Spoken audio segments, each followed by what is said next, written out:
வந்து இஞ்சி பூண்டு பேஸ்ட்டு,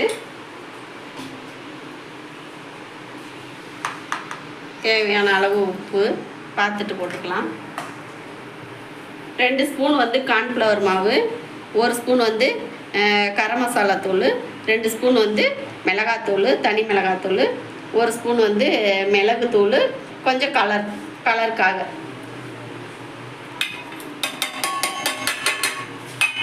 கலர் பொடி வேணுன்னா சேர்த்துக்கலாம், இல்லைன்னா நம்ம சேர்க்க வேண்டாம். கொஞ்சம் லெமன், பாதி லெமன் புளிஞ்சிருக்கேன், பாதி கூட புளியில் மிச்சம் வச்சாச்சு. ரொம்ப புளிப்பு டேஸ்ட் வந்துடும்.